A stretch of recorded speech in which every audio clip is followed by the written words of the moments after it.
Mr. Speaker, I rise on this day to help shed light on an escalating crisis 700 miles from the shores of Florida.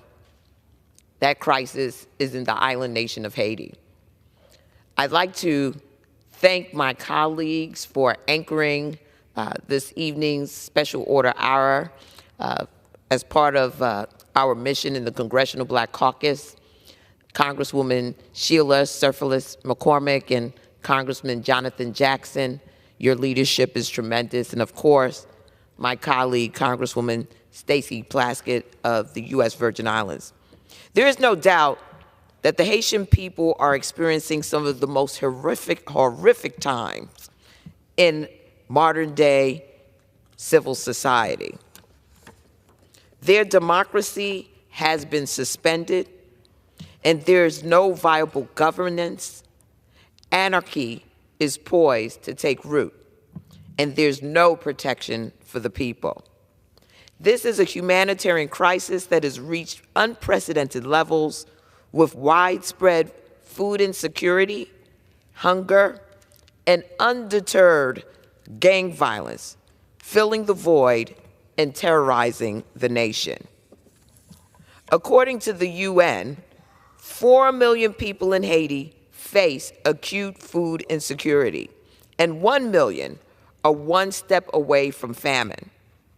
Imagine the population of Los Angeles subject to severe food insecurity, violence that has led to a spike in starvation, with goods unable to move freely while people are forced to remain in their homes out of fear for their lives. Haiti is a mere 700 miles from our shores, and yet, in many ways, Haiti has been forgotten. But it is urgent, crucial, that we pay attention. American law and ethos paints the United States as a nation of immigrants. But our nation has historically welcomed mostly immigrants of European origin. Like Donald Trump, who once asked, "Why are we having all these people from S-hole countries come here?" Like some of the wealthiest people in the world who, despite being immigrants themselves, continue to push insane conspiracies, completely devoid of compassion and logic and reason. They repeatedly use the rhetoric of the white supremacist Great Replacement conspiracy theory, focused efforts on the erasure of Black immigrants' contributions to our nation from our history, and hoping that a whitewashed or real replacement theory of disinformation will endure. Their racial cruelty and inhumanity has only enabled maltreatment of Black immigrants as temporary workers, or worse, as criminals, rather than as legal permanent residents and asylum seekers. As political pawns rather than people in need, they describe Haitians as invaders, desperate families seeking refuge, clinging to life, and their fleeting, tenuous futures.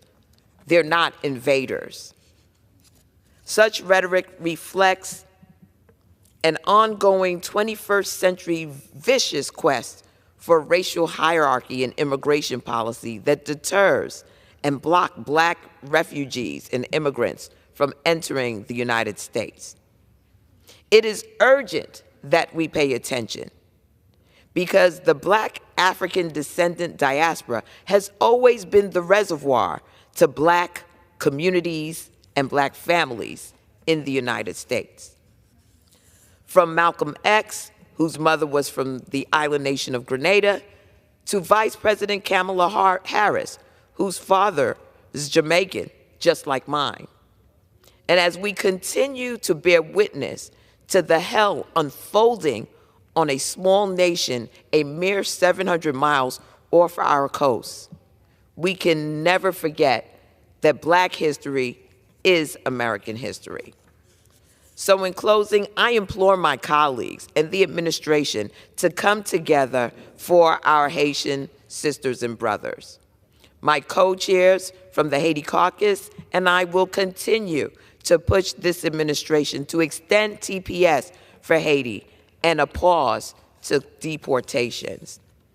The whole country is unstable and dangerous. There's no excuse to send anyone anywhere in Haiti. So let me repeat, there is no excuse to send anyone anywhere in Haiti. We cannot give credence to those who would have us give in to fear, forsaking our American values for reasons beyond logic and comprehension. We cannot forsake our American values for reason beyond comprehension or give credence to those who give us fear, who give in to fear. Our nation rises to its greatest heights when we are guided by our hearts and compassion and moral obligations to our neighbors in need. With that, I want to thank my colleagues once again, and I yield back. Thank you so much to our